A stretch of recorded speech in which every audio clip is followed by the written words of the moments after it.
ఉదయే సవితా రక్త రక్తశ్చాస్తమయే తథా అని ఉంది. ఏమిటి? సూర్యుడు ఉదయిస్తూ ఉన్నప్పుడు ఎర్రగా కనబడతాడు, మళ్ళీ అస్తమిస్తున్నప్పుడు కూడా అదే రంగులో ఉంటాడు. దీనివల్ల ఏమిటి? దీనివల్ల చెప్పాల్సిన విషయం ఏమిటి ఇక్కడ అనంటే, ఉదయించడం అనంటే అది అభివృద్ధికి ప్రతీక, అస్తమించడం అంటే అది పతనానికి ప్రతీక. కాబట్టి ఉదయిస్తున్నప్పుడు అస్తమిస్తున్నప్పుడు సూర్యుడు ఒకే రకంగా కనబడుతూ ఉన్నాడు. అదే రకంగా దీని ద్వారా మనిషి నేర్చుకోవాల్సింది ఏమిటి అంటే, సంపత్తౌచ విపత్తౌచ మహతామేకరూపత అని అన్నది శాస్త్రం.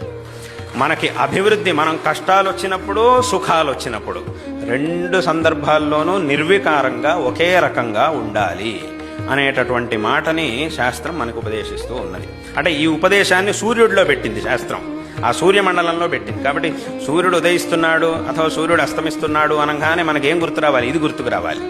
ఆ సూర్యుడిని చూసినప్పుడు మనకి ఇది గుర్తు రావాలి. కష్టాలు వచ్చినా సుఖాలు వచ్చినా మనిషి నిర్వికారంగా, ఎందుకంటే రెండు వస్తూనే ఉంటాయి. రెండు కష్టాలు రాకూడదు అనడానికి వీల్లేదు, సుఖం రాకూడదు అనడానికి వీల్లేదు. అసలు అలా ఎవరు అనరు. సుఖం రాకూడదు అని ఎవరు అనరు.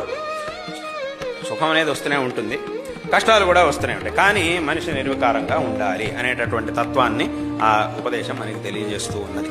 కాబట్టి ఆ సూర్యుని చూసినప్పుడు వెంటనే మనకేం తెలియాలి? ఇది గుర్తుకు రావాలి, ఈ విషయం గుర్తుకు రావాలి.